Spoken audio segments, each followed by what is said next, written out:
안녕하세요. 알찬 방송 그리고 밝은 방송 여러분과 함께하는 최후의 오크의 경제 이야기입니다.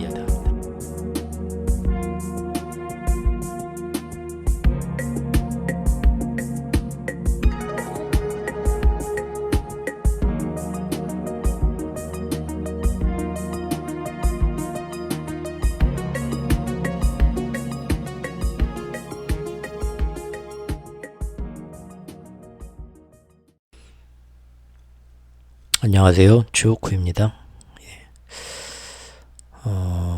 크리스마스 황금 연휴가 지나가고 이번 주도 이제 사실 며칠 안 남았죠. 금년이 며칠 안 남았습니다. 그리고 이제 또 이번 주말부터 해서 또 새해가 시작되는 1월 1일까지 해서 또 다른 3일 연휴가 기다리고 있네요. 일하시는 분들 뭐 지금 그렇게 별로 일이 손에 잘 잡히지 않을 것 같습니다. 마음은 이미 좀 많이 좀 여유 있게 풀어져 있을 것 같은데요.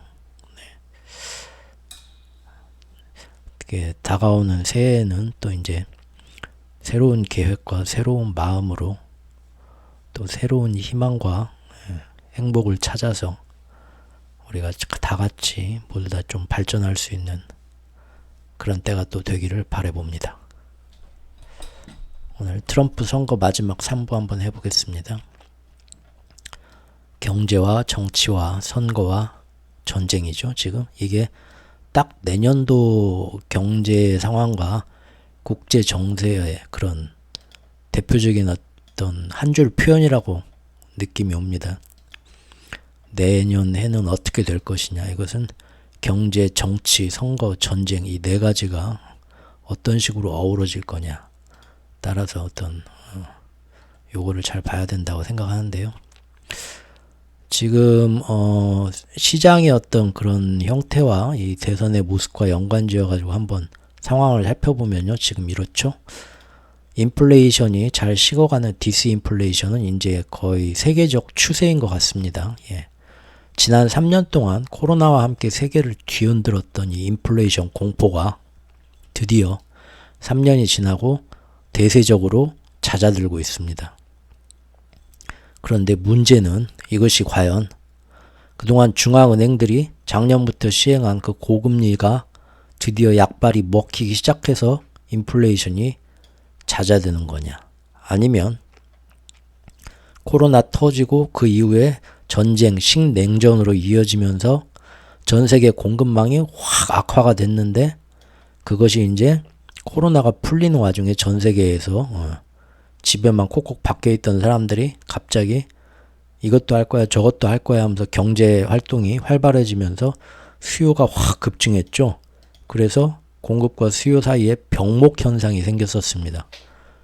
그걸로 인한 인플레이션 영향이 상당했었는데요. 이제 드디어 3년 뒤에 그 병목 현상도 어느 정도 풀리면서 코로나 이후에 보복 소비로 엄청나게 급증했던 소비도 이제는 많이 이제 안정됐고요. 그리고 코로나와 전쟁으로 인해서 정신없이 막 이쪽 저쪽이 다 막히고 막 들쭉날쭉했던 공급망도 이제는 그 우회로를 찾아서 어느 정도 안정이 되면서 갑작스럽게 수요와 공급의 엄청난 차이로 발생했던 인플레이션이 1년 만에 뚝뚝 떨어진 겁니다. 요새 보면 그러죠. 예. 그러면서 저절로 인플레이션이 안정되는 효과가 나온 건데 과연 그 둘 중에 어떤 효과가 더 컸냐, 여기에 대해서는 의견이 분분합니다. 사실 분분하지도 않아요. 예. 왜냐하면 얼마 전에 파월이 미국의 연준 의장이 나와서 얘기한 대로 경제학자들도 그러고 뭐 분석가들도 여기에는 동의를 하고 있는데요. 그게 뭐냐? 지금의 디스인플레이션, 인플레이션이 기저효과 막 그런 걸로 해가지고 작년도에 막 엄청나게 오른 거에 비해서 금년엔 뚝뚝 떨어지고 있는 거죠. 이거는 파월도 인정했었죠. 얼마 전에. 이거는 자기들의 연준의 고금리 정책에 의한 효과라고 하기보다는 아까 얘기한 것처럼 자연스러운 공급망이 안정 효과로 인한 것이 더 그 영향이 크다라고 자기들도 연준 회의에서 인정할 정도였습니다. 따라서 그러면은 고금리는 경제에 어떤 영향을 미쳐오냐? 대개 1년에서 1년 6개월 지나야 효과가 나더라. 작년 3월부터 했으니까 지금쯤 이제 효과가 나오기 시작해야 되죠. 파이프 속을 통과해서 수도꼭지로 물이 나올 때까지 걸리는 시간, 고금리의 지연 효과, 파이프 효과가 이제부터 나오기 시작하는 것 같은데 이제 겨우 마침 이것이 전 세계의 공급망이 풀리면서 저절로 인플레이션이 착해지는 시간하고 겹쳤다 이겁니다. 지금부터. 그래서 이제 그 효과가 진짜 고금리로 인해서 인플레이션을 내리는 이 효과는 앞으로 이 지연 효과하고 공급망이 풀리는 효과하고 겹쳐서 나오니까 인플레이션 더 뚝뚝뚝 잘 떨어지겠죠. 그래서 시장이 이제 더 이상 인플레를 걱정하지 않는 이유가 이겁니다. 공급망도 풀린 만큼 풀려가지고 인플레도 잘 떨어졌는데 이제 고금리로 인한 긴축 효과, 지연 효과도 드디어 비로소 약발이 제대로 나올 때가 됐으니까 인플레이션은 걱정 마라 라는 거죠. 하지만 여기에는 동시에 그렇죠. 전 세계적으로 경기가 둔화하고 있는 시점에서 뒤늦게 긴축 효과가 나오기 시작하면서 이것이 연착륙이 아니라 너무 경기를 급격히 위축시키는 경기 침체로 빠지는 거 아니냐라는 우려가 아직도 좀 남아있다는 거죠. 그렇게 되면은 지금 다들 연착륙이다, 골디락스다 하는데 이것이 갑작스럽게 경착륙으로 급변할 가능성도 있다는 겁니다. 지금 조금씩 다들 우려하는 게 그거죠. 그리고 항상 말씀드리지만 실물 경제와 자산 시장에 너무 다이버전스가 급하다. 여기 또 나왔네요. 이거 엊그제 뉴스입니다. 바로 이틀 전 뉴스인데 미국의 노숙자가 65만 명이랍니다. 예.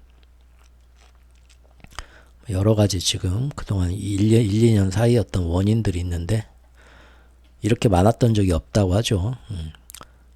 지금 뭐 실업률 좋다 뭐 어쩌다 막 하는데 사실 경제의 저 밑부분에서는 굉장히 안 좋은 현상들이 여러 군데서 나오고 있다는 겁니다. 예. 그래서인지 지금 미국 연준은 모두의 예상을 깨고 갑작스럽게 저번에 생각보다 이른 인플레 승리 선언과 함께 선제적으로 보험성 금리 인하의 가능성을 열어두었죠. 이것이 갑자기 누가 파월을 비둘기로 변신시켰냐. 제가 라디오 극장까지 만들고 그 뒤에 이제 회원 영상에서 분석 영상을 내놨지만 그러고 나서 지금 한 일주일 정도 지나니까 대부분 월가에서 나오는 얘기들도 똑같은 얘기가 나옵니다. 예. 이제는 더 이상 비밀이 아니고 옆집 순이도 다 아는 동네의 소문이 쫙 퍼졌어요. 어떤 소문이냐면 여차하면 앞으로 닥치게 될 경기 침체와 경착륙의 위험을 지금부터 미리 대비하자. 그래서 연준이 이런 섣부른 조치를 한 건다. 근데 왜 갑자기 아무래도 이거는 내년도 미국 대선이 닥치기 전에 미국 경제가 대선 전에 심각한 침체에 빠지는 것을 경계한 정치적 압박과 타협의 결과일 것이다. 파월은 절대 안 그렇다 하지만 이제는 다 뒤에서 똑같은 얘기를 수근수근 하고 있다는 겁니다. 이렇게 자산시장의 환호와 달리 내년부터 금리나 경제 좋아지겠네?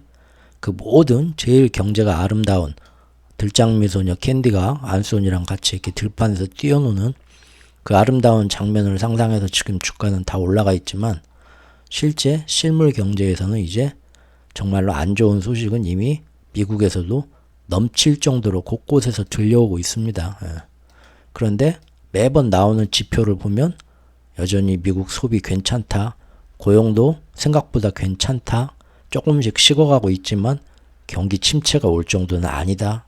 그래서 연착륙이고 골디락스다 라고 말을 하는데 이거는 그동안 바이든이 국수주의적 미국만을 생각하는 무역정책과 IRA 등으로 미국에 일부러 딴 나라 공장들 다 와서 지어라 하면서 수많은 일자리를 내놓게 만드는 그리고 또 공공재정 부양책으로 또 정부 지출 사업과 정부에서 지출하는 일자리와 어떤 소득 이런 것들 지출 많이들 GDP 분석한 거 보면 맨날 그게 높게 나오죠. 결국은 미국도 어마어마하게 나라에서 돈 풀어가지고 경제가 좋은 것으로 화장시켜놨다 이겁니다. 그런데 이제는 내년도 대선이 있다. 내년도에는 과연 올해만큼 이렇게 돈을 풀어서 화장지를 할 수가 있겠냐. 의구심이 생기기 시작하더라 이거죠. 왜냐하면 바로 내년에 대선을 두고 민주당이 그대로 돈을 풀어가지고 경제를 좋게 치장시키려는 것을 공화당이 사사건건 발목을 잡겠죠. 선거가 있으니까. 예. 그건 뭐 어느 나라나 마찬가지인 것 같습니다. 지금 우리나라도 지금 내년 대선을 앞두고 정말 좀 국민들한테 같이 고통을 분담하면서 큰 경제의 방향을 봐서 우리가 좀 지금부터 손봐야 될, 그러지 않으면 우리 뒤에 후대 세대는 더 힘들어지는 그런 지금부터 더 늦기 전에 어떤 수술을 감행해야 되는 모든 그런 거를 뒤로 싹 다 미루고 있죠. 총선 이후로. 이게 어떤 총선을 겨냥한 경제적 포퓰리즘인데 지금 우리나라도 그러고 미국도 그러고 전 세계가 여기에서 자유롭지가 못하다. 전 세계가 포퓰리즘에 덫에 빠져 있다는 겁니다. 왜 전 세계가 이런 데 빠져 있냐? 그런 포퓰리즘이 아니면 선거에서 이기기가 힘들어졌다. 왜? 그만큼 모든 나라에서 모든 국민들이 극단적으로 정치 성향이 분열해버렸다. 분열해버렸기 때문에 어떤 건전한 경제 정책이나 나라 정책에 대해서 판단하는 게 아니라 무조건 내 편이 옳고 네 편은 틀리다. 그런 식으로 아주 뭐 눈 감고 싸우는 식이 돼버렸기 때문에 얼마나 결국은 투표장에 가서 우리 쪽에 표를 찍어줄 사람, 중도표를 흡수해야 되냐. 시멘트 지지층은 아무리 말해도 눈 감고 귀 닫고 벙어리 3년 귀머거리 3년 하고 아예 뭐 아무리 뭐 이런 논리적으로 뭐 얘기하고 객관적으로 판단해보자 해도 오로지 우리 편만 오라 이런 식으로 돼 있으니까요. 중도층한테 표를 얻기 위해서는 결국은 포퓰리즘적으로 나갈 수밖에 없는 그런 사회가 지금 돼버렸다는 것도 전 세계가 이게 지금 문제인 것 같아요. 실제로 그동안 미국 안에서 초당적으로 잘 이루어지던 우크라이나 전쟁 지원도 이미 지금 보니까 금년부터는 안 되죠. 의회에서 공화당이 딱 발목 잡고 승인 안 해줍니다. 나라 경제 망치고 있다. 더 이상 못 도와준다 하면서 모든 이제 민주당이 하는 거에 사사건건 방해를 놓는 거죠. 그래서 지금 금년 말에 한번 보이콧이 걸리면서 우크라이나에 대한 재정적 그 지원이 내년으로 이미 넘어갔습니다. 물 건너갔습니다. 우리가 여기서 알 수 있는 것은 내년도에 미국 연준이 지금 시장 예상만큼 금리 인하를 예상보다 훨씬 연준에서는 한 3번 한다고 하지만 베이비 스텝으로 3번은 무슨 4번에서 6번 막 지금 그러고 있죠. 예상보다 훨씬 많이 한다 하더라도 그게 정말 시장이 좋은 거냐 좀 생각을 해봐야 된다는 겁니다. 즉 첫째는 정말로 그렇게 한다 하더라도 그것이 정말 경기 침체가 전혀 없는 상태에서 인플레이션만 딱딱 잘 잡혀가서 그만큼 금리 인하를 지금 본 것처럼 5번, 6번 한다? 1년 사이에? 아무리 생각해도 그렇게까지는 안 될 것 같죠? 그리고 또 온 세계에 진짜 경기 침체가 오면서 내년에는 내년 한 2분기, 3분기부터 그래서 그것 때문에 어쩔 수 없이 미국도 경제가 망가지는 걸 막기 위해서 금리 인하를 할 수밖에 없는 거냐. 그럼 그 금리 인하 했다고 좋은 게 아니죠. 경제가 막 침체되고 경제가 안 돌아가고 기업 수익이 줄어들어가지고 어디선가 막 터질라고 한다, 부러질란다고 한다. 그래가지고 연준이 급하게 금리 인하를 막 하는 건데 그때 주식시장이 아유 연준이 드디어 금리 인하 했네 하고 좋다고 날아가지는 않겠죠. 예. 이것도 문제고요. 또한 경기 침체를 막기 위해서 지금 미리부터 연준이 보험성으로 아니 경기 침체 오기도 전에 미리부터 한 뭐 3월부터 금리 인하를 하면은 별일 없을 거야.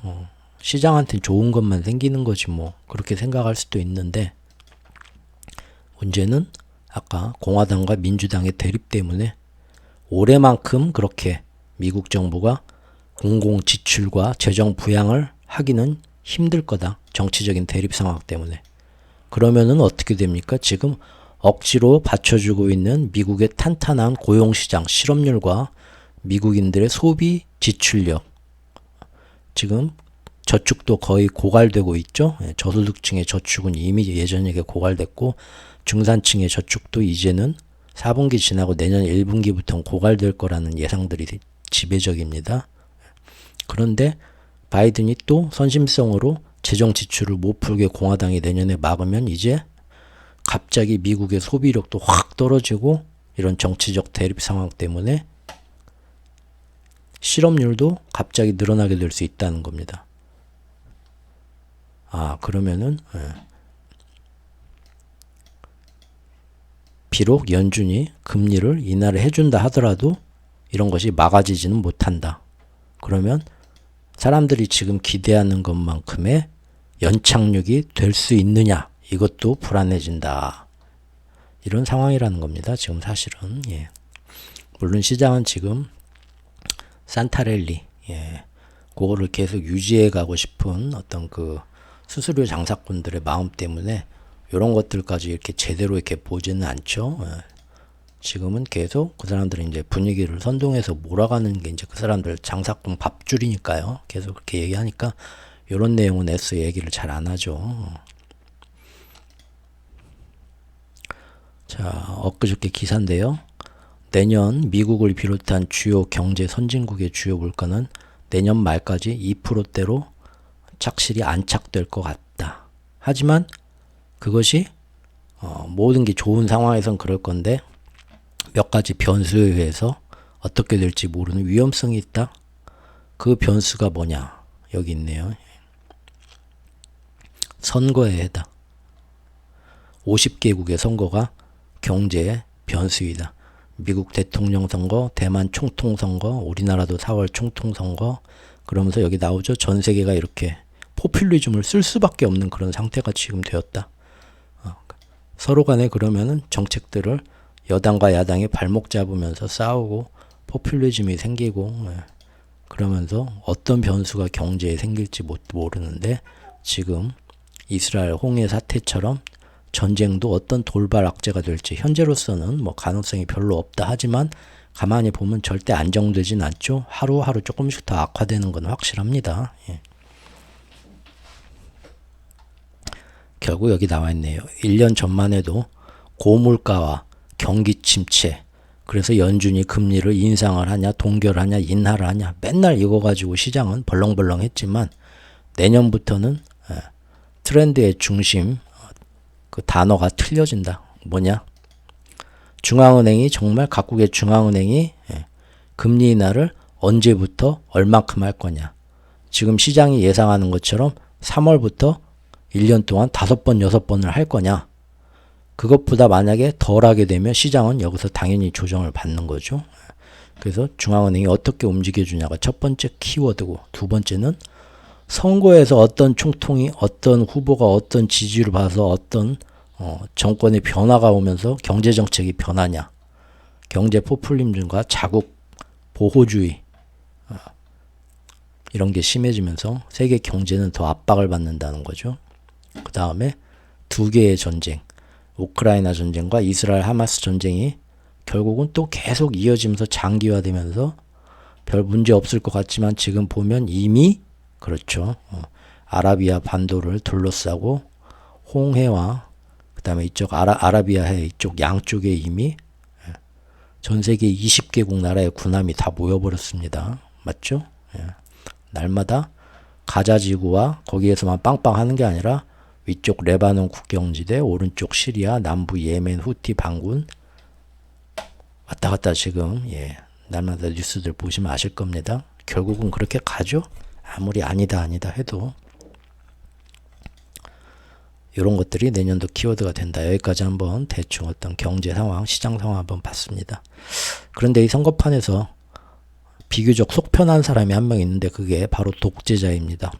독재자 푸틴만은 이러한 복잡한 정치 상황을 별로 그렇게 속을 안 썩이고 나름 한 방에 해결하는 굉장히 수월한 입장인 것 같아요. 왜냐하면 이번에 푸틴에 대항해서 대선판에 나가겠다 출마 선언을 한 이 여성 이 언론인 출신의 정치인이 있는데 뒤에서 어떤 압박을 받았는지 선거 출마를 접었죠. 어떤 또 압박이 왔겠죠. 어떤 생명을 위협하는 압박이. 참 러시아는 뭐 완전 푸틴이 철권 통치 독재를 하고 있으니까요. 그리고 많은 사람들한테 푸틴의 대항마로서 독살의 위험도 정말 목숨 한번 죽을 뻔하다 살아난 이 사람 나발리. 푸틴이 내년도 대선 3월에 이번에도 나가겠다 하면서 갑자기 이 사람이 수감되어 있던 교도소에서 행방이 묘연해지죠. 그러더니 시베리아 아주 엄중한 교도소로 이송되었답니다. 아주 그냥 아유 정말 푸틴은 이런 독재자가 지구에 있는 거는 별로 좋지는 않은 것 같아요. 예, 그런데 사실 민주주의라고 하는 이 미국에서도 지금 이 후보자들의 어떤 지지와 그 다음에 이 대우받는 모습들을 보면 겉으로만 어떤 투표제도의 어떤 영향을 많이 받는 민주주의지 사실 거의 세상은 비슷하게 지금 민주주의 진영이냐 사회주의 진영이냐 따지지 않고 비슷하게 지금 흘러가게 되는 것 같습니다. 한편 미국은 지금 얼굴에 철판을 깔고서 지금 이스라엘 전쟁에서 미국의 스탠스는 이거죠. 처음에는 국제사회를 예전 우크라이나 전쟁 때처럼 한 번에 쫙 몰고 가려고 했는데 한 달이 지나면서 전 세계가 미국과 이스라엘을 오히려 용감하게 거역하면서 아무리 니들이 뭐라고 해도 이건 아니지 하죠. 물론 우리나라의 일부 어떤 그 유튜브에 이렇게 댓글 맨날 다시는 분들처럼 뉴스에 아주 대단한 이 바이든과 미국의 어떤 지지자들, 이스라엘의 지지자들도 있지만 대부분의 선진국들의 여론들은 그러지 않습니다. 선진국뿐만 아니라 전 지구적 여론이 그러지 않습니다. 예. 그래서 어쨌든 미국은 이거죠. 야, 나도 지금 우리가 봐도 이스라엘 너무한다. 꼴통놈들이다. 그래서 우리 미국도 얘네들 진짜 말리려고 하는데 그래서 우리가 맨날 비행기 타고 한 번 비행기 타고 거기까지 건너갈 때마다 돈이 얼만데 그래도 막 얘가 건너가고 제가 건너가고 맨날 건너가서 이러지 마라. 좀 우리가 다른 방법이 있을 거다. 막 하는데도 아우 워낙 그냥 얘네들이 말을 전혀 듣지를 않으니 우리도 어떻게 할 수가 없네. 그러면서 이제 그런 언론질을 하고 있죠. 근데 사실 보면은 계속 저번 주에도 크리스마스 전에도 유엔 안보리에서 일주일 동안 3번이나 부결을 시켰어요. 미국이. 유엔 안보리에서 거부권 행사하면서 사실은 이스라엘이 계속 민간인 학살하고 이 전쟁을 국제적인 압박 때문에 멈추지 않고 계속 이어가도록 뒤에서 받쳐주죠. 실제적으로. 그래서 이미 유엔 회의장에서 미국은 거의 왕따 수준으로 맨날 얘가 막판에 판을 뒤집으니까요. 미국이 수세에 몰려있는 게 사실입니다. 예, 여기 그런 뉴스가 있죠. 뭐 우리나라 뭐 좌빨 언론에서 이렇게 얘기한 게 아니라요. BBC에서 그렇게 얘기를 했어요. 영국 BBC에서 미국이 국제무대에서 지금 고립되고 있고 이스라엘 지원 때문에 계속 미국 안에서도 민주당 내부와 젊은 유권자들 그리고 아랍계 미국인들로부터 완전히 지지를 잃고 있는 수세에 몰린 사면초가에 빠졌다라고 BBC에서 평가를 했네요. 논평을. BBC가 빨갱이들이죠. 여기 보니까 BBC 로고도 빨간색이네 이놈들. 가동은 좀 내주세요. 예. 여기 나와 있네요. 예. 여론조사 해보면 이미 미국의 20대는 이스라엘 반대자가 이번에 더 많고요. 실제로. 그 다음에 저번에도 한번 제 기사 한번 소개시켜 드렸었죠. 예. 민주당, 공화당 따질 거 없이 미국의 유권자들 중에 지금 이스라엘의 이런 지지에 지원하면서 팔레스타인 민간인들 학살하는데 미국이 도움 주는 건 잘못됐다. 거의 뭐 68% 가까이가 지금 그렇게 얘기를 하고 있습니다. 그러면서 이제 유엔 같은 데서도 자꾸 지도력이 지금 지지를 못 받으면서 미국이 좀 힘을 잃어가고 있다는 기사입니다. 하지만 이렇게 아무리 눈총이 따갑다 해도 미국과 이스라엘이 자기들이 국제사회와 경제계에서 지닌 힘과 파워 그걸 이용해서 막 우격다짐으로 그냥 지금처럼 버티면 그만입니다. 그렇게 얼굴에 철판 깔고 버티다 보니까 지금 결국은 점점 전쟁이 어떻게 됩니까? 절대 국제사회에서 전쟁을 멈추지를 못하게 됐고, 그래서 팔레스타인 가자 지구에서 북부는 초토화시키고 남부로 몰아넣은 사람들도 지금 멍텅구리 폭탄이랑 뭐랑 해서 기근에 전염병에 해가지고 지금 아이들 여자들이 죽은 사람의 70%고요. 예. 그 인종 말살이라고 제가 처음 전쟁 터졌을 때 10월 초에 말씀드렸죠. 예. 네오시온 이 사람들 시오니즘 결국은 인종 말살이다. 그 전부터 10년 20년 전부터 얘네들이 가자 지구에 해온 그 정책과 이스라엘의 그 극렬 우파들이 정치적으로 항상 얘기하는 게 뭔가를 그 전부터 관심 있게 보고 있던 사람들은 다 압니다. 그리고 얘네들이 그동안 해온 일도 그거고요. 국경 없는 의사회 출신으로 거기에서요 직접 가서 전쟁의 참상을 그동안 보고 계셨던 분들은 이번 하마스가 이 일을 벌리기 전에 예전부터 10몇 년 전부터 그 일을 꾸준히 해오고 계신 분들은 누구보다 잘 알고 있죠. 그분들이 뉴스 인터뷰에 나와서 얘기도 하시더라고요. 거기 의사 선생님들은 더 잘 알죠. 예. 얼마나 거기서 이스라엘이 그동안 나치 히틀러처럼 하면 안 될 짓을 거기서 해왔는가를 알죠. 어쨌든 뭐 이러면 아무리 누가 뭐라 해도 그 전쟁을 계속 하게 하면서 주변에 아랍 세력들을 같은 이슬람 세력들을 자극을 하고 또 맨날 이 핑계 저 핑계 대면서 꽝꽝 때리고 하면서 결국은 아무리 이란이 우리는 아무 상관없다. 니들이 아무리 뭐라 해도 우리는 이 판에는 안 끌려 들어갈 거야. 선언을 했지만 지금까지 11월, 12월 석 달 동안 지금 쿵쾅쿵쾅 하면서 결국은 지금 아까 말씀드린 것처럼 그 주변의 바다에서 20개 연합국이 지금 거기에 가는 모든 물류 같은 게 이미 영향을 받기 시작했죠. 그리고 이제 어제 뉴스인가 오늘 뉴스인가 봤더니 또 이란의 그 혁명 수비대 고위 장교 아주 중요한 인물도 미국의 시리아 정밀 공습으로 한 명 죽었더만요. 아, 그래도 이란이 잘 참대요. 이건 이란 대통령이 나와서 이거는 정말 우리가 그냥 넘어갈 수 없는 문제다 말을 했는데도 말만 하고 행동으로는 나서지 않고 있습니다. 어쨌든 위에 레바논도 그러고 지금 밑에 예멘 후티 반군도 그러고 결국은 계속 이렇게 가면 언젠가 이제 확전이 되죠. 그러려고 그런 식으로 확전을 유지하려고 지금 이 전쟁을 휴전을 안 시키려고 지금 누군가 방패막이가 되고 계속 끌고 가는 거고요.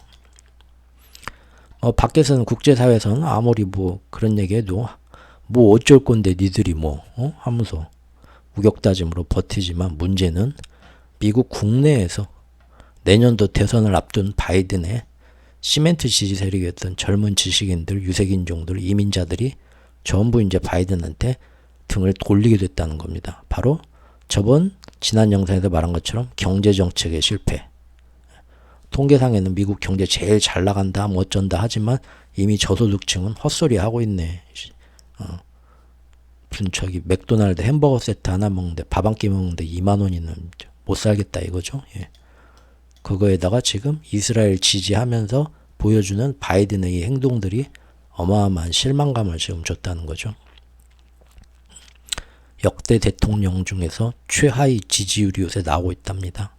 심지어 그 시멘트 지지층에서도 이탈이 나오고 있다. 바이든에 대해서.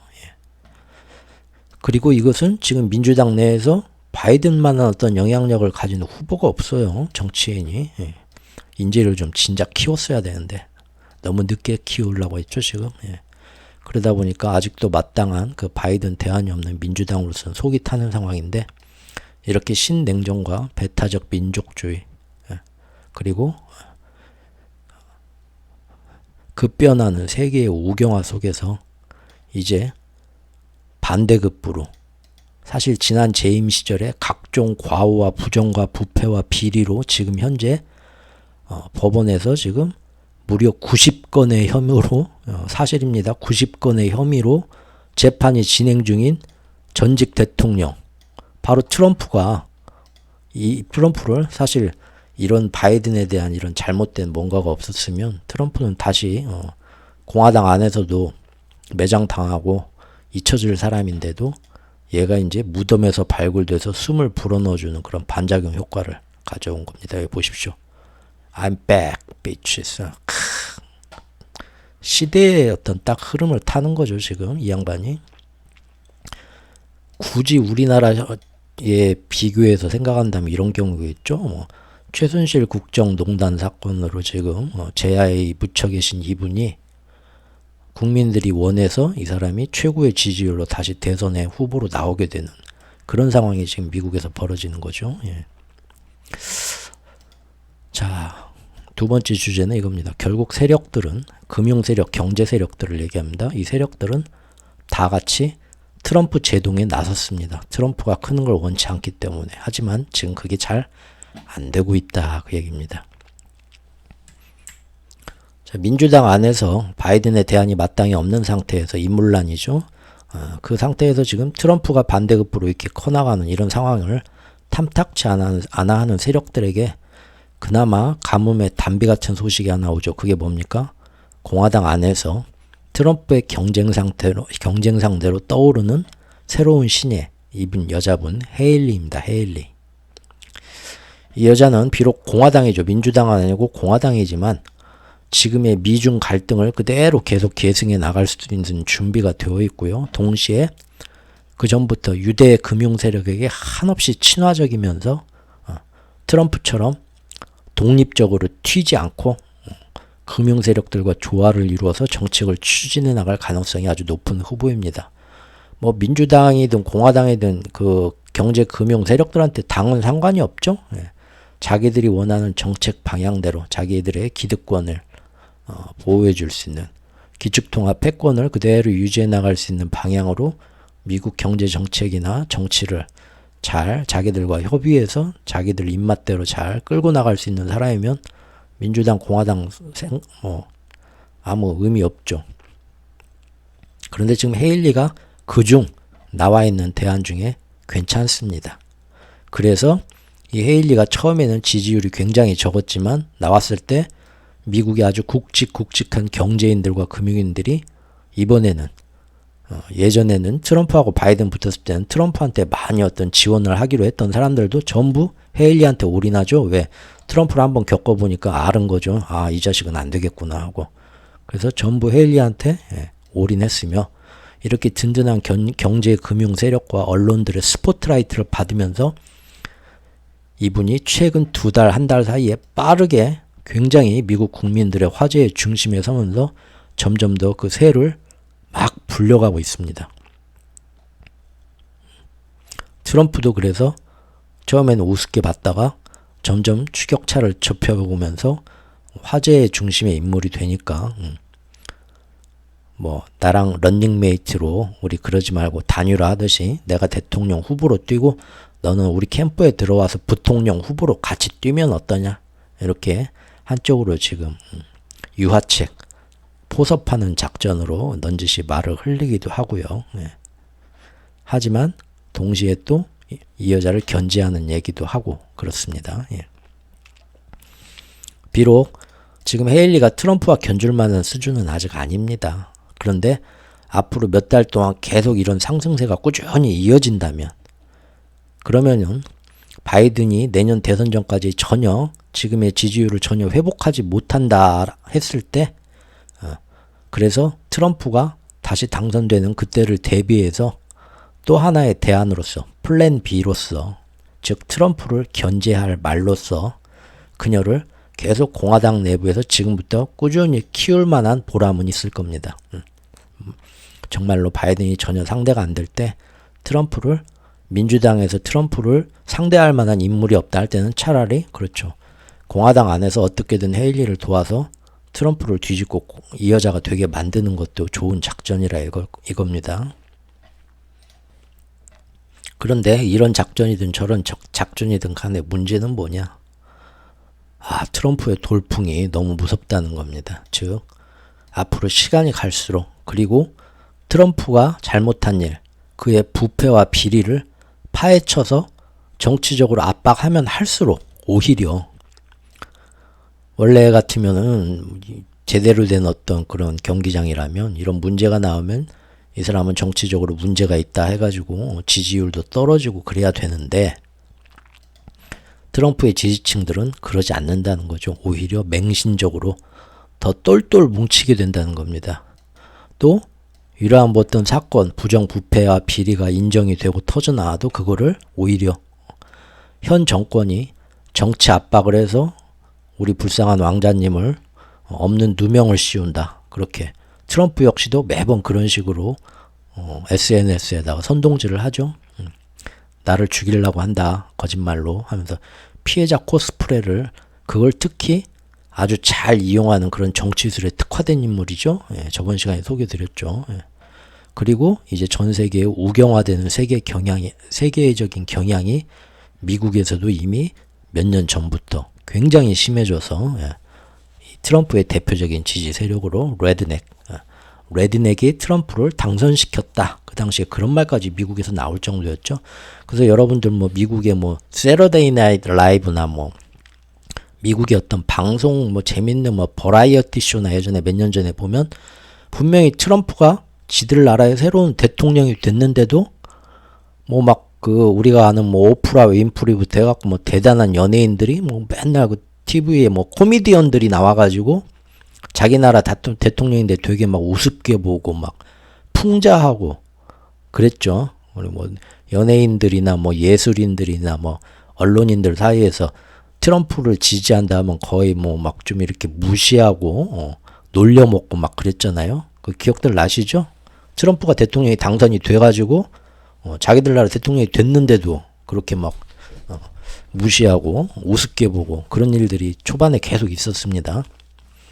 왜 그랬냐면은 자기들이 봐도 우리나라로 치자면 뭐 그런 거죠. 이렇게 막 가스통 들고 막 나가서 시위하는 뭐 어버이 연합 그런 분들이 미는 후보가 완전히 대통령이 됐다. 어쩌다 보니까 그런 식으로 해가지고 이제 무시했던 거죠. 그러니까 제가 하는 얘기가 아니라 그 당시에 저번 영상에서도 기사 하나 갖다 드렸죠. 그 밑에다가 기사 첨부했죠.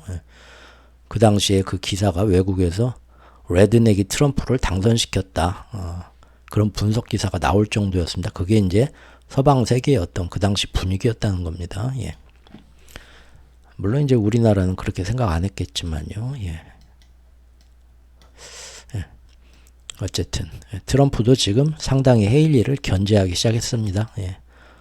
자기가 가지고 있는 그 SNS가 있죠. 트루스 소셜 여기에서 헤일리를 향해서 또 이 여자는 세대갈이다.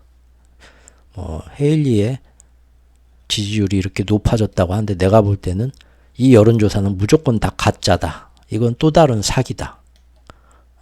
지금 이 트루스 소셜이 바로 트럼프의 극렬 지지층들이 다 모인 자기들만의 카페죠. 다음 카페죠. 여기서는 또 항상 트럼프가 이런 식이에요. 모든 유권자가 모인 자리에서는 그나마 좀 입조심을 하지만 자기들 그 극렬 지지층이 모인 자리나 그런 SNS 가가지고는 이런 전혀 어떤 그 무조건 사람들을 선동하기 좋은데 책임질 수 없는 말들 이런 거 이 여론조사 이거 다 가짜다. 명백한 사기다. 뭐 이런 식으로 선동하는 식의 이런 또 얘기를 하고 이중적인 모습 이런 거에 아주 능통한 사람이죠. 하지만 이 트럼프가 잘 나가는 무엇보다도 이 근본 원인은 일단은 바이든을 그동안 탄탄하게 지지해주면서 지켜주었던 저소득층, 이민자층, 다양한 소수민족층 등이 바로 바이든의 인플레 고착화, 양극화 심화 여기에 크게 실망했고요. 또 이민자 수용과 관용에도 애초 공약과 달리 굉장히 몇 년 동안 뜸을 들였던 점 그리고 무엇보다도 이번 이스라엘 지지에서 보여준 내로남불식 정치 편향성이 결정적으로 그들이 바이든으로부터 등을 돌리게 만들었고 그게 사실 트럼프를 지금 키워주는 겁니다. 울죠. 더 이상 우리 바이든 할아버지가 내가 알던 그분이 아니다. 변했다 사람이. 다들 실망하는 거죠.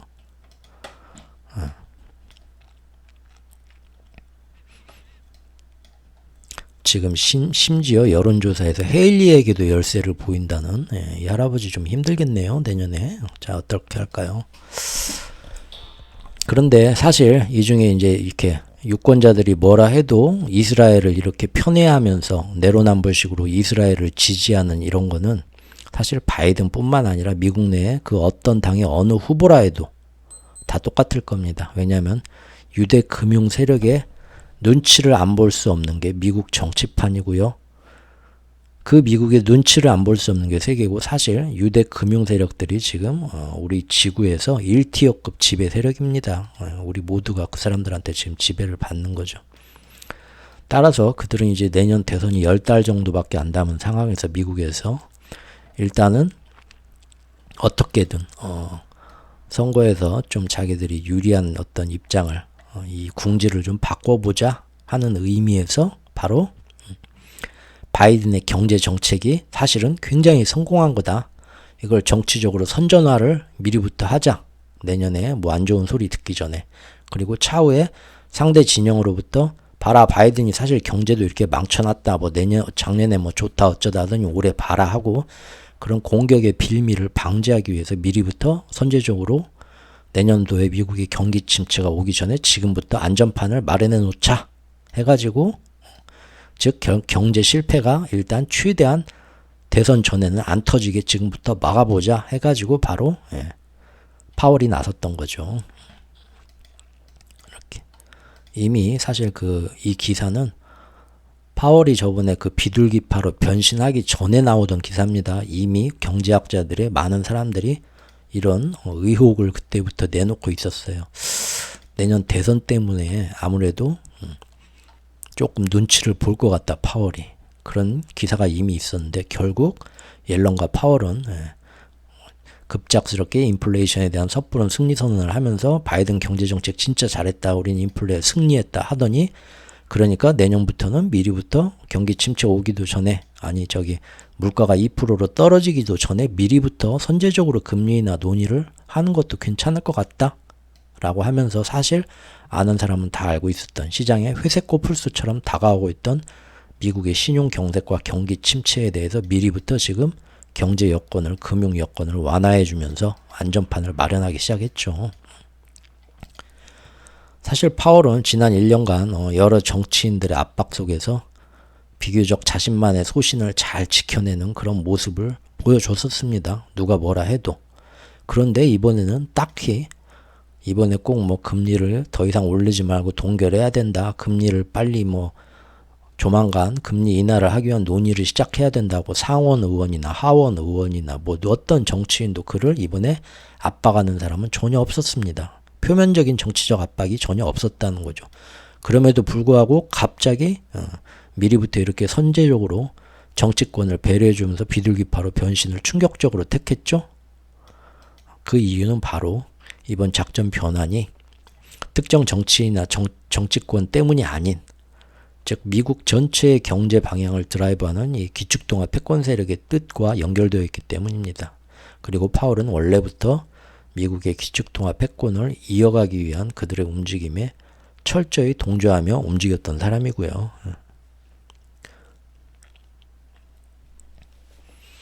자, 여기 좋은 기사가 있어서 가져왔는데 한번 보실 분들은 보시기 바랍니다. 제가 이렇게 색깔로 해놨는데 결국 결론은 이겁니다.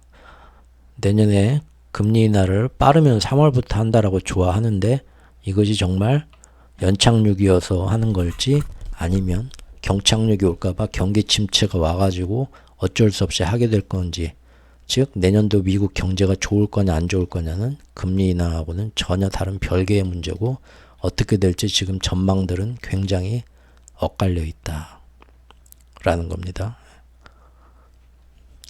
이제는 정말로 네, 바로 이 기사가 12월 22일 기사인데요. 12월 22일 분석 기사인데요. 네. 그렇죠. 결국은 제가 그 특명 파월을 비둘기로 변신시켜라 해서 라디오 극장 했던 거, 그 얘기가 결국은 한 일주일 지나니까 결국은 월가에서도 전부 다 그렇게들 해석을 하고 있더라 이겁니다. 예. 이제는 대부분의 이 투자은행 IB들이 거의 이견 없이, 음모론이 아니라 그냥 다들 이렇게 얘기를 한다. 얼마 전에 있었던 그 파월의 비둘기 변신은 결국 내년도 대선 전에 경기 침체를 막기 위한 정치적 행동이다. 이 분석 기사에 나온 것처럼 그렇게들 얘기를 하고 있다는 겁니다. 그래서 지금 어디서는 이르면 3월부터 금리 인하를 할 것이다. 또 어떤 투자은행은 아니다. 제일 늦게 6월부터 금리 인하를 시작할 것이다. 이렇게들 이견이 있는데 어쨌든 3월, 6월 뭐 지들끼리 말들은 다 틀려도 결국은 여름 이전에 시작할 거라는 쪽으로 다들 얘기를 하고 있습니다. 그 이유는 바로 뭐냐? 7월, 8월 여름에는 각각 민주당과 공화당의 전당대회가 있어요. 이때부터 이제 사실 정말 유권자들 제대로 이제 선거 전에 들어간다는 거죠. 그러니까 그것이 시작되기 전에 미리부터 2분기 전인 3월부터 아니면 1분기 전인 6월부터 연준이 미리부터 그 대선 딱 시즌에 맞춰서 미국 경제의 어떤 신용 경색이나 경기 침체에 큰 어떤 문제가 생기지 않게 그래서 미리 전당대회 있긴 7, 8월 이전에 미리 금리 인하를 선제적으로 정치적인 목적을 위해서 시작을 할 것이다 라고 이 투자은행 분석기관들도 이렇게 예상들을 하고 있는 겁니다. 즉 11월 대선 딱 당해서 경제 문제가 터지지 않도록 그래서 그걸로 인해서 트럼프한테 몰표가 가지 못하도록 미리부터 3월이나 6월부터 즉 1, 2분기 전부터 금융 여건을 충분히 완화시켜 놓을 거라고들 지금 예상들을 하는 겁니다. 그래서 뭐 3월 금리 인하설이 나오고 6월 금리 인하설이 나오고 하는 거죠. 이렇게 경제적으로는 일단 최대한 바이든과 민주당의 경제 정책 실패 책임론에서 벗어날 수 있는 안전핀을 미리 마련해 놓기로 했습니다. 지금. 그리고 그와 병행해서 이제 트럼프 죽이기에 나서야겠죠. 계속 트럼프 지지율이 더 안 올라가도록 정치적으로 트럼프가 잘못한 일이 뭔가 트럼프의 약점들을 부각시키고 있습니다. 계속. 그런데 사실 이 점이 쉽지가 않다는 게 문제입니다. 왜냐하면 아까 위에서도 잠깐 짚고 넘어갔지만 바로 트럼프를 지지하는 이 극렬 우파의 시멘트 지지층들 저번 영상에서 상세히 우리가 같이 살펴본 것처럼 피자게이트 같은 음모론을 신봉하는 미국에서 교육 수준이 제일 낮으면서 저소득층 그리고 이 사람들 이민자들에 대한 피해의식이 큰 나는 남부에서 저기 뭐 1960년식 포드 쉐보레 픽업 트럭 그 아직도 그 똥차 몰고 다니면서 트레일러에서 살면서 말이야 이렇게 총이나 빵빵 가가지고 쏘면서 이 재미에 사는데 맥주나 마시면서 하루 벌어 하루 사는데 무슨 뭐 인도 출신 아시아 출신 저기 버킹 이민자들은 뉴욕에서 다 BMW 벤츠 타고 다니네. 화가 나죠? 이게 누구의 나라고 누구의 땅인데 외국인들이 와가지고 연변 저기 베트남 우즈베키스탄 애들이 와가지고 그랜저 타고 다니냐. 나는 지금 고시원 생활하는데 화가 나는 거죠. 이런 이민자들에 대한 피해의식이 큰 이 레드넥 이 사람들인데 이 사람들 특성이 트럼프가 하는 말이면 무조건 콩으로 매주를 쏜다고 해도 믿을 준비가 되어 있는 사람들이고요. 불법과 위법, 적법의 경계도 이 사람들 이렇게 따지지 않죠. 그냥 자기들 기준대로만 생각을 하는 사람들이 많기 때문입니다. 이 사람들 그래서 실제 트럼프가 정치적 그 구호가 캐치프레이가 뭐였습니까? 미국을 다시 한번 위대하게 마가였죠. 마가 Make America Great Again. 이게 바로 얘네들한테서 나온 얘기거든요. 이 말은 결국은 그겁니다. 이 말의 숨은 의미는 이게 이제 전 유권자들한테 얘기할 때는 미국을 다 같이 위대하게 만들자 좋은 얘기죠. 근데 사실은 이 얘기는 원래 이 극렬 지지층들한테는 외국 이민자들 유색인종들한테 뺏긴 미국을 다시 예전같이 그 멋졌던 그 백인 계층이 딱 이 모든 걸 기득권을 잡고 있던 그 좋았던 시절로 돌아가자 그 얘기입니다. Make America Great Again이. 자기들이 볼 때 지금의 아메리카는 예전에 그 그레이트 했던 아메리카가 전혀 아니라 이거죠. 전혀 마음에 안 든다 이거죠. 그래서 이 사람들은 그러기 위해서라면 총을 들고 국회의사당에 뛰어드는 거 아무 꺼리낌이 없죠. 나라를 구하기 위해서라면 뭐 그거는 얼마든지 전혀 문제가 되지 않는다. 그리고 그게 민주주의다. 얘네들이 생각하는 민주주의는 그거죠. 예. 트럼프가 그래서 그때 그 의회 폭동에 연루돼서 지금 이번 선거 예비 입후보자의 자격이 있냐 없냐 선거사무소에서 지금 법원에 막 얘기를 해가지고 이번에 문제가 됐었죠. 비록 트럼프의 골수 지지층들은 어차피 트럼프를 기존의 어떤 음모론적 부조리에 맞서갖고 정통 백인들이 주도하던 옛날 60년대처럼 미국을 구하는 영웅으로서 그를 인식을 하기 때문에 아무리 법체계 안에서 지금 트럼프의 부정부패와 불법사항을 파헤치면 파헤칠수록 그것의 합법성을 객관적으로 가리기보다는 무조건 이 모든 건 다 트럼프를 음해하려는 시도로 보고 있고요. 좀 더 방어적으로 결집력을 모으는 오히려 더 그런 역설적 효과를 가져올 위험이 크다는 겁니다. 여러 가지로 시사하는 바가 크죠. 우리나라의 경우하고 이렇게 대입해서 생각해보면 우리도 얼마 전에 뭐 국정농단 사건이 있었지만 그런 것들이 다 밝혀질수록 거기에 그 극렬 그 지지하시는 분들은 그런 얘기가 나오면 나올수록 전부 다 그건 음모고 가짜뉴스라고 얘기들을 하시죠. 오히려 더 단단하게 더 뭉칩니다. 그럴수록. 특징이죠. 뭐 전 세계적으로 비슷한 어떤 이 기사도 한번 관심 있으신 분은 보시고요. 결국은 그렇게 그 주 대법원에서 트럼프가 실제 대선 결과에 불복해서 사람들을 이렇게 선동했던 그런 증거 정황이 있는데도 트럼프는 이 사건에 대해서 계속 자기 극렬 지지층들하고 SNS 소통하면서 지금 나를 무서워해서 나를 압박하기 위해서 백악관에서 이 모든 걸 다 허위로 조작하면서 나를 압박하고 있다. 매번 이런 얘기를 거기다 흘립니다. 지금도. 그러면서 그동안 몇 년 동안 흩어져 있던 트럼프 그 아까 말한 극렬 지지층들이 다시 다 모이고 있습니다. 태풍의 눈이 되고 있다는 거죠. 그리고 미국이란 나라가 워낙 땅덩이가 크니까 우리나라는 고등법원, 대법원 이 좁은 데선 딱 끝인데 미국에서는 각 주가 있죠. 주가 뭐 우리나라만 하죠. 그 주에서 대법원인데 거기서 또 항소를 하면 그 모든 걸 다 합친 연방 대법원까지도 선거가 또 사건이 케이스가 또 넘어갑니다. 트럼프가 또 항소를 했죠. 이러한 미국의 사법 시스템 덕분에 만약에 여기서 안 좋은 선거 공판 결과가 나오게 되면은 트럼프는 대선 후보로 입후보할 수가 없는 자격 미달로 내란 선동한 사람이니까 그게 되는데 지금 이거를 항소해가지고 연방 대법원까지 끌고 가게 되니까 거기까지 또 가는 시간이 또 한 1년 걸리거든요. 거기서 심사하고 그래서 결국은 내년 대선 이후에나 결과가 나옵니다. 그렇기 때문에 일단 대선까지는 또 끌고 갈 수 있는 길이 트였어요. 대선에서 뭐 이제 트럼프가 내년에 당선된다 하더라도 만약에 대법원에서 자격이 뭐 미달된다면 그때 가가지고 뭐 다시 대통령 자격을 박탈할지 어떨지는 모르죠. 하지만 일단 대통령으로 만약에 당선되면 그때는 이제 쉽지 않겠죠. 전부 자기 사람으로 다 앉힐 테니 영향력을 행사할 테니까요. 모든 정치나 사법계에서도. 그러니까 어떻게 보면 지금 계속 시대가 트럼프를 도와주고 있습니다.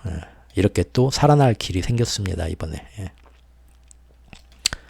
또한 트럼프가 저번 영상에서 본 것처럼 우리가 피자게이트 뭐 일루미나티 그런 것처럼 앱스타인 사건 등에서도 이제 고위직들 실제로 뭐 아동 성매매 같은 그런 추한 사실들 확실히 일부 사실로 드러났습니다. 하지만 그거 하나만 가지고 또 믿을 만한 근거도 없이 여러 가지 어떤 황색 언론적으로 확장 해석해가지고 거기다 막 음모론까지 결부시키는 막 사탄 숭배 막 그런 것까지 결부시켜가지고 옛날 우리 그 타블로이드판 그런 그 삼류 찌라시 그랬던 신문에 있던 카더라 도시 괴담처럼 그러한 음모론이 아직도 트럼프의 지지층들 사이에서는 상당한 영향력을 끼치고 있습니다. 제가 그때 소개시켜드렸죠. 심지어 우리나라에서도 몇 년 전 트럼프 재임 시에 우리나라에서도 똑같은 일이 지금 유튜브에 그대로 들어와가지고 사람들 사이에서 그런 음모론이 했다는 거죠. 이제 앞으로 또 트럼프가 내년에 이제 또 이렇게 되면 그런 그 확인도 안 된 그런 게 나와가지고 우리나라 사람들 괜히 아무것도 모르는 순진한 어르신들 그렇게 현혹시켰던 그 쓰레기 언론들이 내년도에 또 살아날지도 모릅니다. 슬슬 한번 또 저는 볼 거예요. 개인적으로.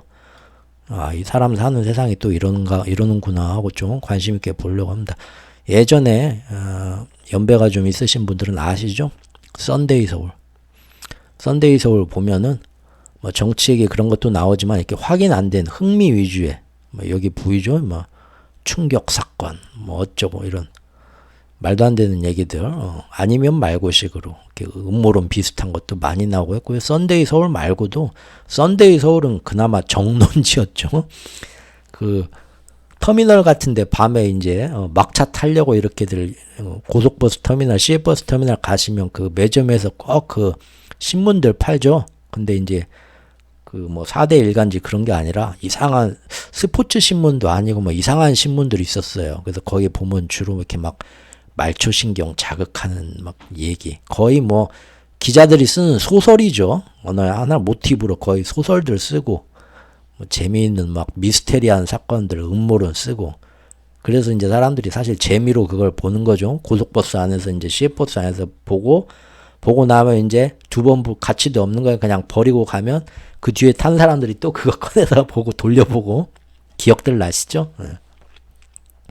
이런 내용들인데 타블로이드판 황색 언론의 어떤 가치 없는 이야기들인데 사실은 이것이 더 많은 사람들한테 진지하게 먹혀들 때가 있더라. 시대에 따라서 이렇게 사람들 마음이 극단적으로 변하고 마음에 여유가 없고 판단력이 흐려질 때는 이런 게 사람들 사이에 광범위하게 진짜처럼 퍼져나간다. 그리고 그럴 때는 꼭 역사적으로 어떤 큰 어떤 독재자나 뭐 어떤 그런 사람들이 정권의 전면에 쓰게 되면서 역사적으로 큰 변화들이 있었다. 과거에. 근데 지금 또 전 세계가 그렇게 되고 있다라는 겁니다. 이것이 바로 민심이 천심이라는 그런 얘기를 요즘 들어서 딱 참 여러모로 생각나게 하는 전 세계적인 상황이더라 이거죠. 그 신과 나눈 이야기에도 집단 의식, 세계 의식의 결과로 전 세계적인 어떤 그런 재난이나 사건들이 일어나는 것을 설명을 해주시고 있죠. 그 책 안에서도 그 집단 의식, 세계 의식이란 게 바로 동양에서는 예전에 민심이 천심이다 딱 이 말이죠.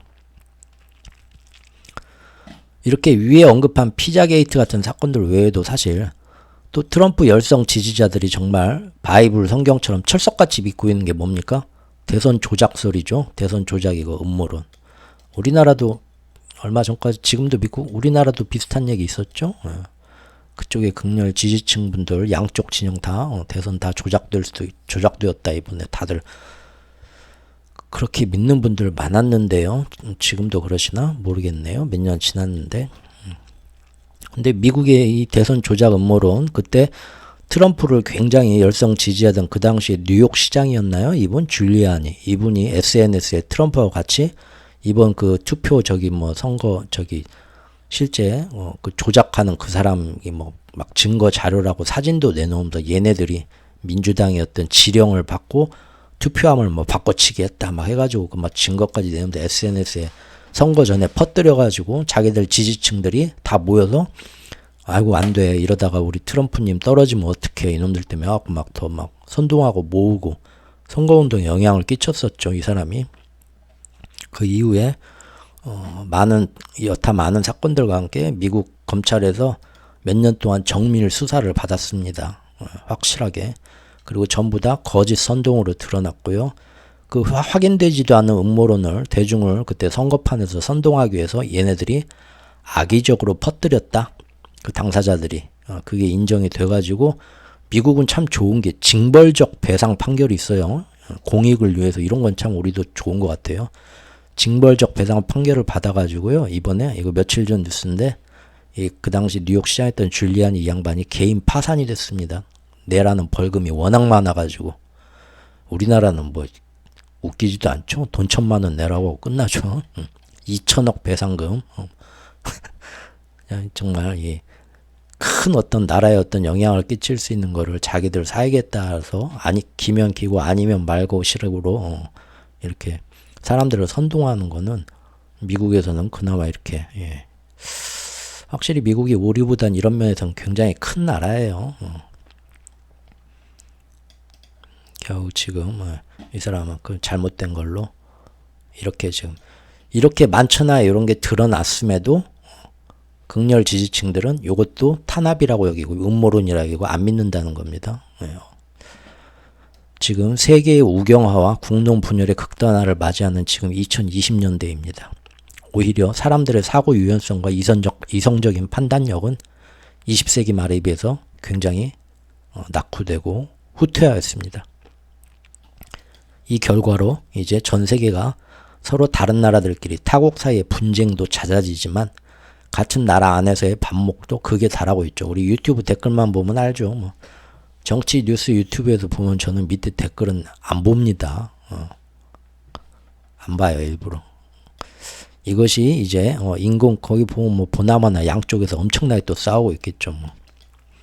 이것이 이제 인공지능까지 이제는 겸해가지고 SNS의 정치 세력들 선동 이제 댓글 부대 쓸 필요도 없죠. 인공지능이 이제 다 뭐 전쟁도 대신 해주고 뭐 이런 정치적인 어떤 사람들을 선동하는 건 뭐 기가 막히게 할 겁니다. 이제 내년부터는 이제 끝장나는 거죠, 뭐. 그래서 지금 사실상 지금 세계의 민주주의는 가장 강한 포퓰리즘 선동판으로 변질된 겁니다. 인간이 제어하지 못하고 통제하지 못하는 기술로 인해서 사회를 위해서 기술이 있는 게 아니라 기술이 사회를 잡아먹는, 이것도 신과 나눈 이야기에 나오는 내용입니다. 그걸 가장 경계했었죠, 그 안에서. 근데 지금 그렇게 됐네요. 2020년도에. 신과 나눈 이야기가 90년대 초반에 나왔으니까 지금 30년 전에 나온 건데 30년 동안 인류가 그 기회를 버린 것 같습니다. 되돌릴 수 있는 기회를. 사람들은 더 이상 이제 예전 같은 이성적 판단과 생각하기 자체를 포기했습니다. 특히나 어렸을 때부터 지금 태어나자마자 어렸을 때부터 SNS하고 스마트폰에 지배당하는 요즘 최근 세대는 정말로 불행하게도 그들의 자신들의 의지와는 상관없이 이런 얘기 좀 죄송한 얘기지만 디지털 멍청이가 되어버렸습니다. 디지털 이디어트가 됐어요. 디지털 유목민 노마드가 된 게 아니라 디지털 이디어트가 되어버렸습니다. 그야말로 단절되고 이게 좀 문제예요. 일단 얼마 전에 그 삼성 이재용 회장이 떡볶이 먹으면서 이게 쉿한 거, 이게 SNS도 화제가 됐었죠. 근데 이제 뭐 재밌긴 하죠. 재밌긴 하지만 사실 삼성 이재용 회장이 왜 여기에 지금 경제인들이 불려 나갔나. 그리고 여기서는 이렇게 즐겁지만 지금 삼성 현재의 상태가 지금 작년부터 지금 전 세계 반도체 현황에서 말도 못합니다, 지금. 예. 그런 이제 아픈 속내들이 있는데, 그런 좀, 고차원적인 우리 국민들 전부가 조금씩 생각을 해야 될 나라를 위해서 그런 내용들은 전혀 없고, 이런 노출되는 하나의 이미지는 잠깐 재미로 이렇게 소비되는 이미지로 모든 게 다 편향돼 버리죠. 뭐 뿌띠 건이 뭐 그런 것처럼 뿌띠 재용, 귀엽다, 뭐 재밌다, 뭐 앙증맞다, 끝이에요. 그런 식으로 다 표현 끝나고.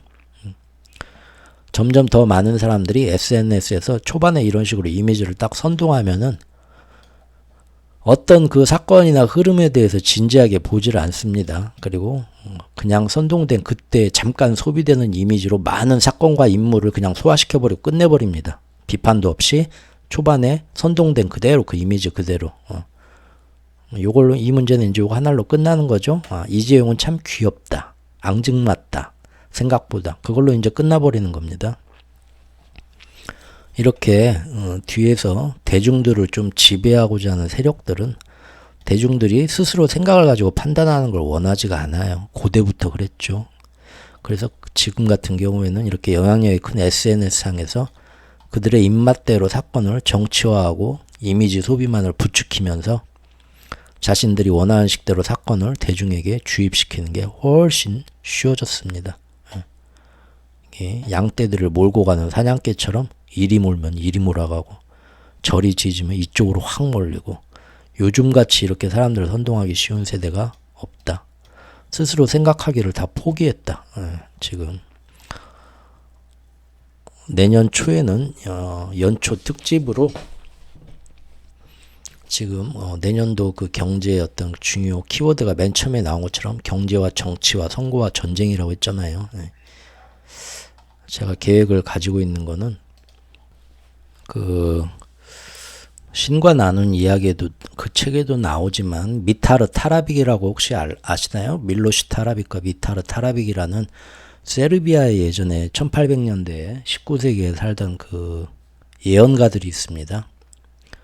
근데 그 사람들이 그 예언한 것들 현재 시대에 그것이 지금 현재 시대의 상황 그리고 또 신과 나눈 이야기라고 미국에서 1900년 90년대 초반에 발행되어 나온 그런 어떤 영적인 책 여기에서 나오는 것들이 서로가 다 긴밀하게 지금 똑같은 내용들을 얘기하고 요즘 세상이 또 그렇게 갑니다. 그래서 거기에서 우려했던 일들이 내년도에 지금 맨 처음에 보니 경제와 정치와 선거와 전쟁 그것과 해서 어떤 식으로 그 당시에 그 좀 선각자들은 그 예언자나 이런 사람들은 무엇을 굉장히 두려워하고 우리한테 경고를 했는가.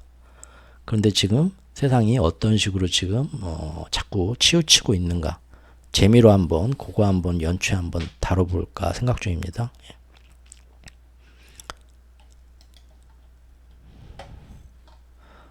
즉 안타까운 건 지금 지구 환경이 더 이상 복구 불가능한 막장으로 치닫지 않도록 하기 위해서 그리고 또 세계적인 분열과 대립이 극단적이고 치명적인 어떤 전쟁 같은 결과를 가져오기 전에 이 지구상의 모든 사람, 모든 나라가 희생적으로 협력할 그런 필요가 그 어떤 때보다도 지금 필요한데 그런 시기인데 그 미타르 타라빅의 예언이나 그 신과 나눈 이야기에서 더 늦기 전에 너희들이 뭔가 변해야 한다 얘기를 하는데 그런데 지금 오히려 모든 지구인들이 지금까지 살펴본 것처럼 그동안 지난 몇십 년 동안 자신의 영혼의 소리였던 귀를 기울이면서 우리 모두를 위해서 다 같이 행동해야 할 방향이 어느 쪽인가 고심하고 결단을 내려야 하는 것이 그 어느 때보다 절실한 이때에 오히려 세상에서는 반대로 지금 위에서 본 것처럼 양떼들처럼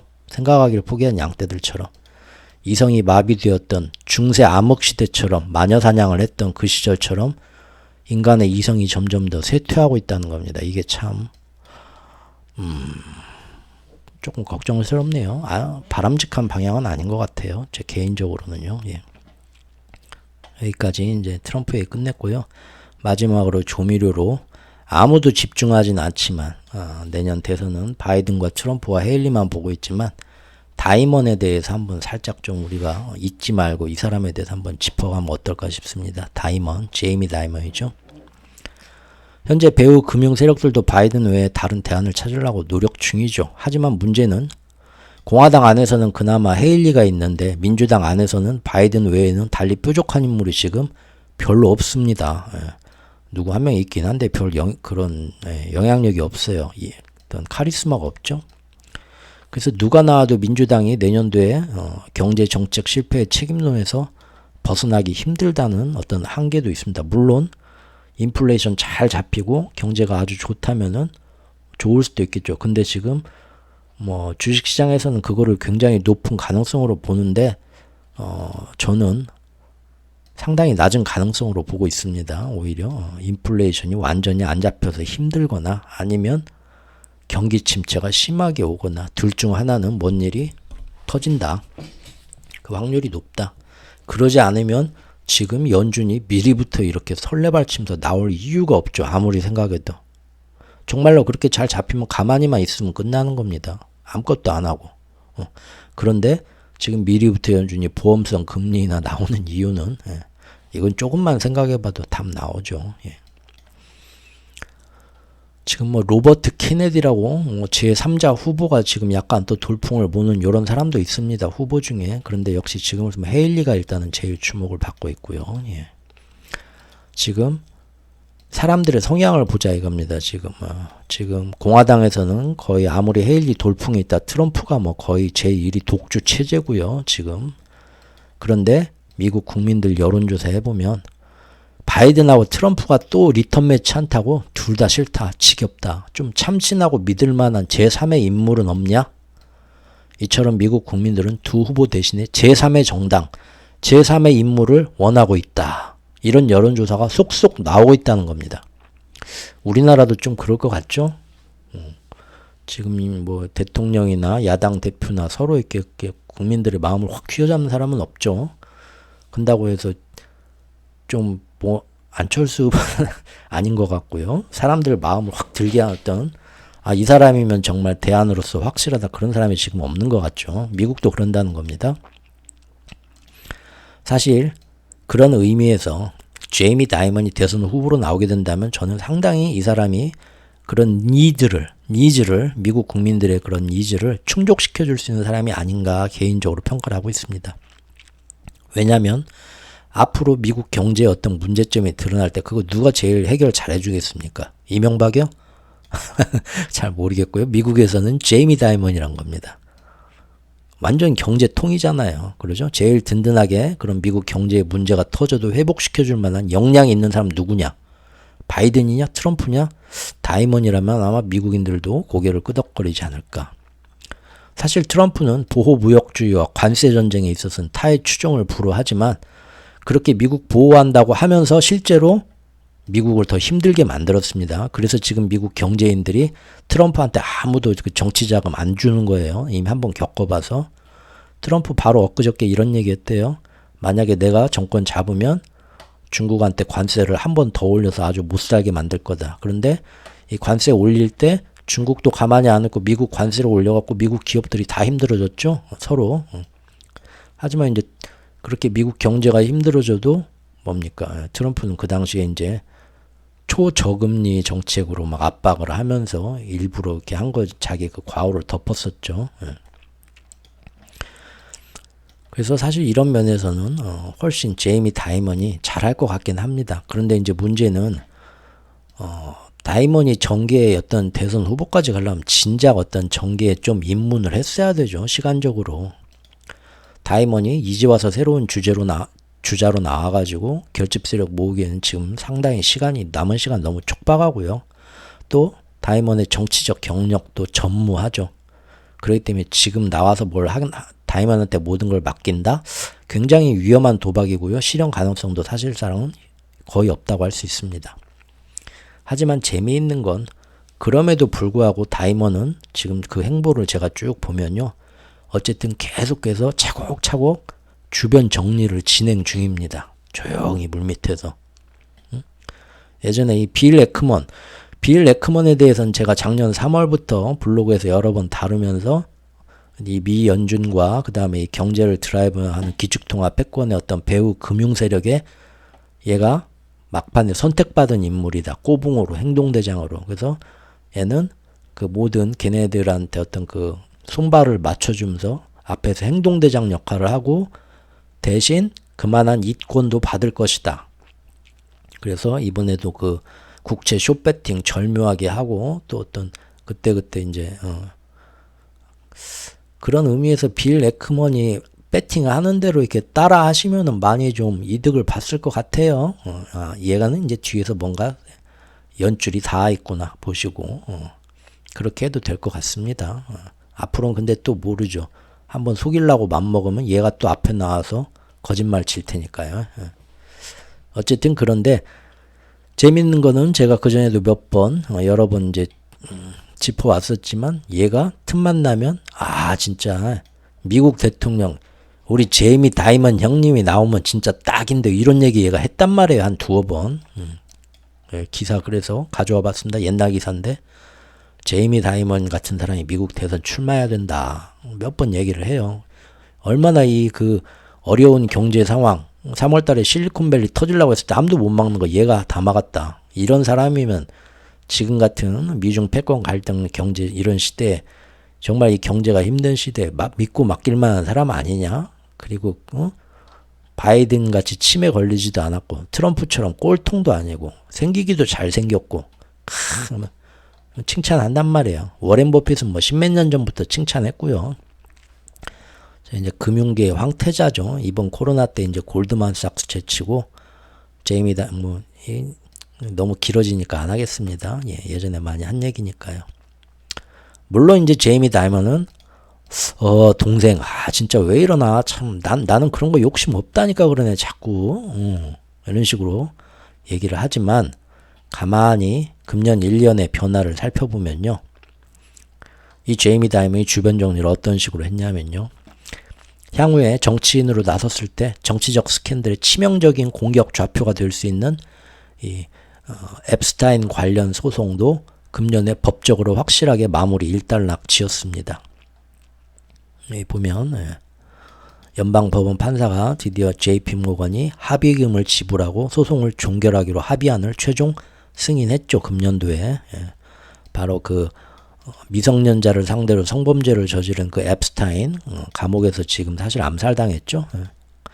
그 양반이 어떤 그 JP 모건도 거기에 앱스타인에 대해서 여러 개의 계좌를 관리해 주면서 이 범행에 이 치욕적인 범행에 연대 책임이 있다. 그래서 소송이 들어가 가지고 제이미 다이먼이 그 대표로 가가지고 법정에서 증언도 하고 했습니다. 이런 게 이제 나중에 큰 어떤 허물이 될 수 있는데 합의를 보고 합의금으로 이 소송을 종결을 지으면서 이제 이것도 깔끔하게 털었죠. 금년에.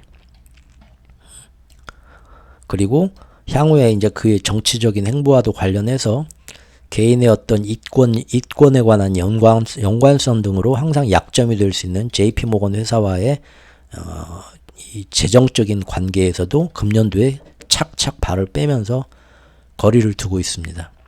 이런 작업들은 향후에 만에 하나라도 정치적 행보를 하기 위한 사전 작업이 아니냐, 그런 의혹도 일부 있지만 다이먼은 매번 그때마다 거기에 대해서 별다른 긍정도 부정도 안 하고 애매하게 대응하고 있습니다. 이런 모양들을 보면 굳이 내년도 대선이 아니더라도 정치계를 향한 문은 항상 어느 정도 염두하고 열어두고 차곡차곡 준비하는 것 같습니다. 확실합니다. 그거는 지금. 예전에 이런 일이 있었죠. 한 두어 달 전인가 제이미 다이먼이 자기가 갖고 있는 JP 모건 주식을 몇 년 동안 안 파는 거를 이번에 막 팍팍 팔아 제꼈죠. 그래서 지금 왜 갑자기 이걸 팔아 제끼냐.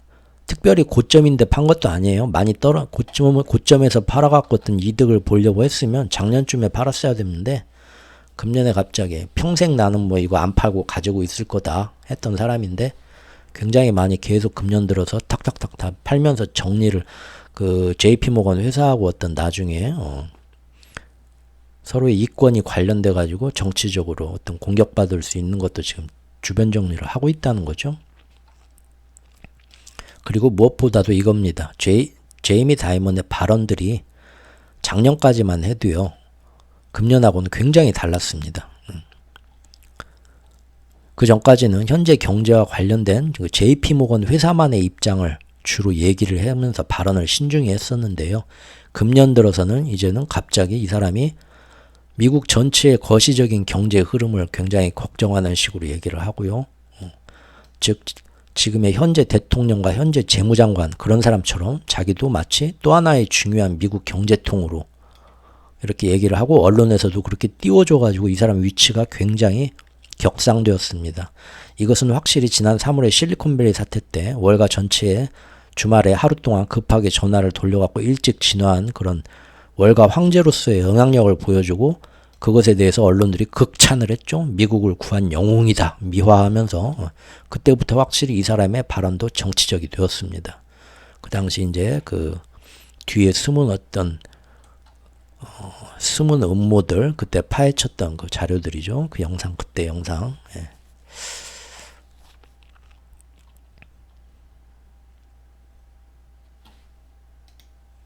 최근에도 다이먼의 어떤 그런 언사들을 살펴보면 인플레이션과 금리 안심하지 마라. 앞으로 얼마든지 다소 상승할 수도 있고 그리고 미국의 내년도에 경기 침체가 생각보다 크게 올 수가 있다.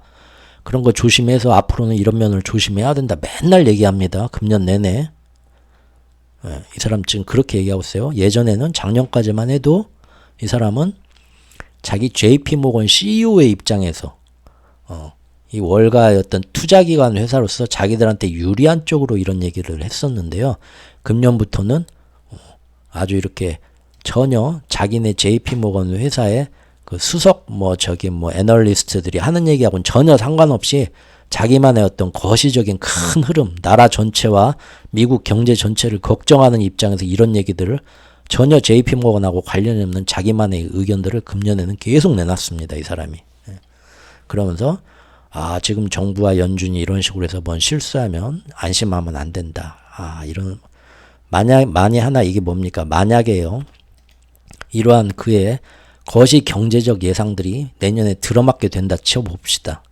그러면은 이 사람이 이런 해박한 성견 지명 또 경제통으로서의 전문성이 다시 한번 지난 3월 달에 실리콘밸리 사태 때처럼 내년도에 언론들이 이 사람을 다시 한번 미국의 경제 영웅으로 소환하게 될 겁니다.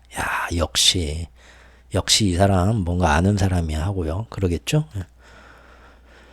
만에 하나 이 사람이 후보로 나와서 보수와 진보의 양측에 있는 중도 진영을 잘만 흡수할 수 있다면, 즉 중도 유동층들 생각은 지금 이거거든요.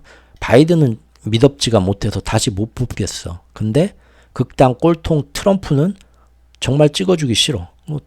어디 둘이 붙으면 어디다 찍어줘야 될까? 어디로 갈지 모르는 중도파가들이 있죠. 그 유동층들을 사실 다이먼이라는 사람은 나오면은 아주 흡수하기 좋은 인물입니다. 특히 내년에 이 사람이 예상한 대로 미국이 인플레도 잘 안 잡히고 침체도 오고 경제가 생각만큼 연착륙이 안 되고 뭔 일 터지면 굉장히 또 이 사람의 능력이 주목받게 될 가능성도 있고요. 다만 현재로서는 이 사람 주변에 정치 세력이 워낙 없습니다. 정치인이 아니니까요. 또한 다이먼은 예전에는 미국과 중국의 패권 갈등 사이에서 JP모건이 가장 그 JP모건 자기네 회사가 투자은행이 중간 사이에서 가장 피해를 덜 보게 만들려고 굉장히 중국의 눈치도 보고 미국 정부의 눈치도 보면서 굉장히 줄타기식으로 자기 언사를 굉장히 자제를 했었습니다. 이게 작년도 기사인데요. 보면은 중국 공산당보다는 우리 JP모건이 오래 살아남을 거다. 그런 얘기 했다가 공산당이 기분 나쁘다 하니까 그 다음날 거의 막 100배 사죄하면서 내가 진짜 말실수했다. 우리는 중국하고 계속 끝까지 투자 잘 해나갈 거고 그런 의미가 아니다. 오해하지 말라. 회사 입장을 대변하면서 막 그렇게 벌벌 기었던 양반이거든요. 그런데 불과 몇 달 안 지나서 1년도 안 되어가지고 요새 와서는 이런 얘기 하죠. 미국 정부가 나라를 위해서 중국을 떠나라면 중국의 그 막대한 그 지금 이득을 보는 그 JP모건 회사의 여러 가지 그 사업체가 있지만 우리는 다 떠날 그런 의향이 있다. 나라의 어떤 국가 안보가 우선이다. 회사가 문제가 아니다.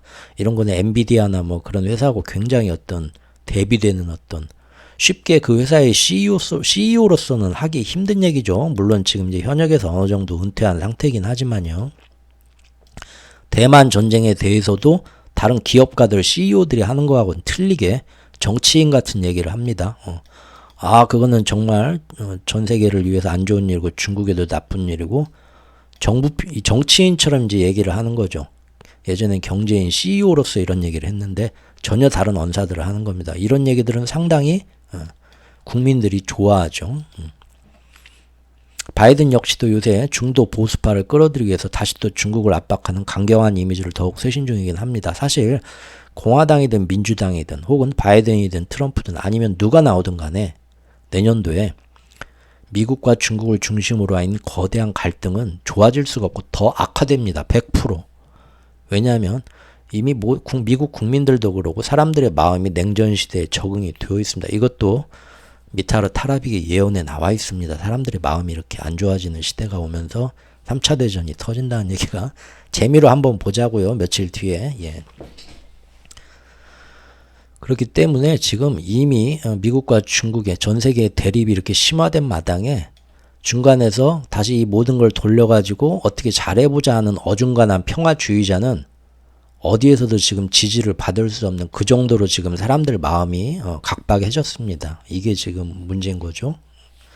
우리나라도 이제 와서 우리나라 경제를 살리기 위해서 중간에서 줄타기를 하면서 미국과 일본에도 이렇게 하지만 중국과 러시아에도 지금 이렇게 약간 화해 제스처를 취하면서 양쪽에서 일본이나 인도나 터키처럼 취할 건 다 취해보자 하면은 그 사람은 여당표도 못 얻고 야당표도 못 얻을 겁니다. 아마 이미 우리나라 사람들 마음도 굉장히 극단적으로 분열이 되어 있는 상태이기 때문에요.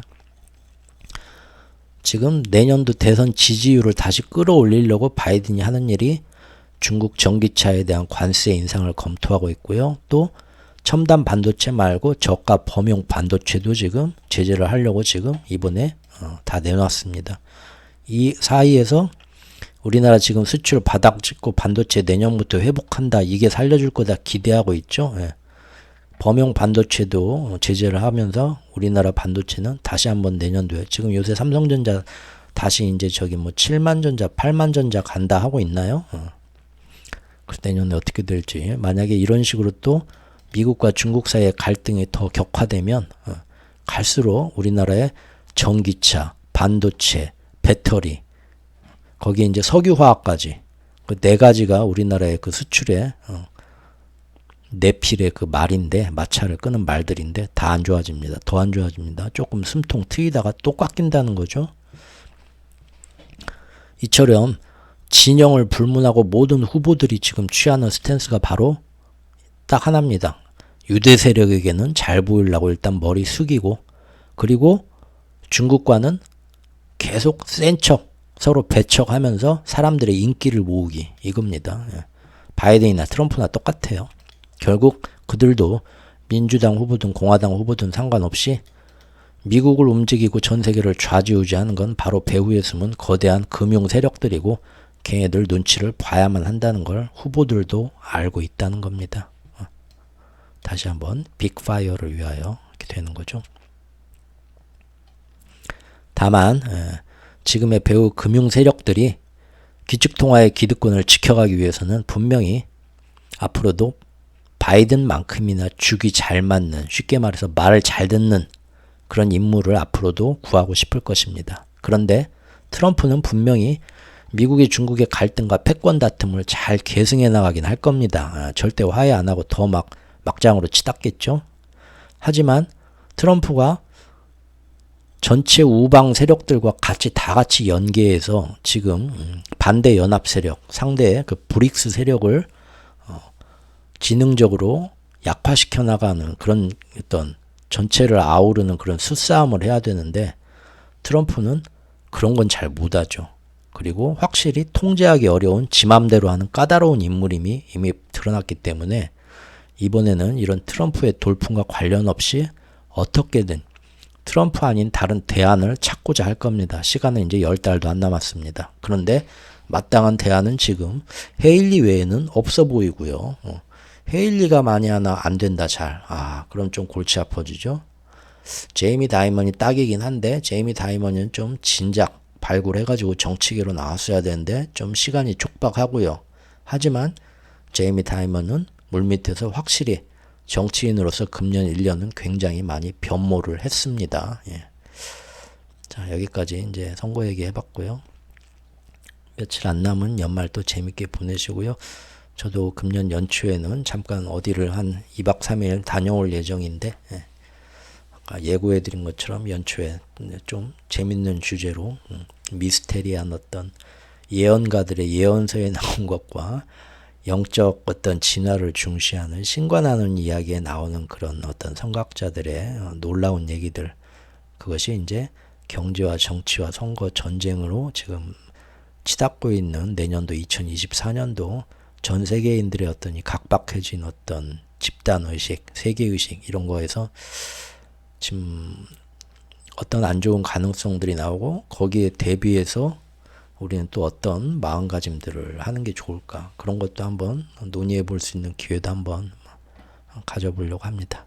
오늘도 또 길고 또 답답한 얘기 들어주신 우리 많은 구독자분들 너무 감사드리고요.